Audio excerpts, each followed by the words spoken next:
This weekend, Senators Susan Collins and Angus King, as well as Representative Chellie Pingree, traveled to Europe nearly 1 month after Russia launched its invasion of Ukraine. News Center Maine's Sean Stackhouse spoke with the members of Congress about meeting with refugees and military leaders.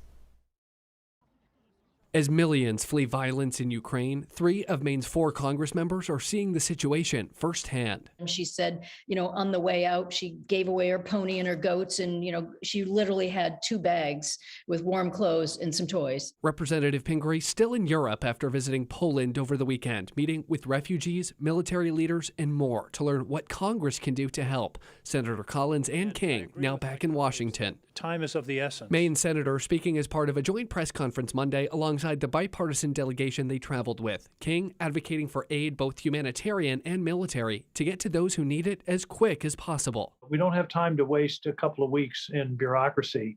We want to be sure that it's getting there and getting to the front line so that the Ukrainians can continue this incredible fight. Senator Collins also calling for immediate and continued aid to Ukraine, while also urging the United States to deliver the Polish MiG-29 fighter jets. The Ukrainians need more anti-aircraft missiles, and they need these MiG jets in order to counter the Russian bombardment. The leaders are still pushing back against the idea of a no-fly zone over Ukraine. Do we want NATO or American pilots shooting down Russian pilots in potentially Russian airspace?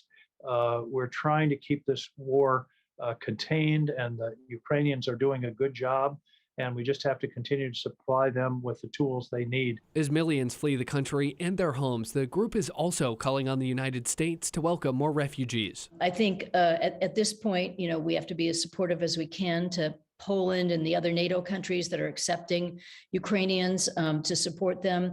But at some point, I think that we have to open up our quotas in the United States. Those refugees fleeing the violence that has now brought Pingree, King, and Collins to join President Biden in calling Russian President Vladimir Putin a war criminal. To me, his invasion of a free and sovereign and democratic country without provocation, his targeting of civilians, his cutting off the humanitarian routes out of the country, all qualify as war crimes.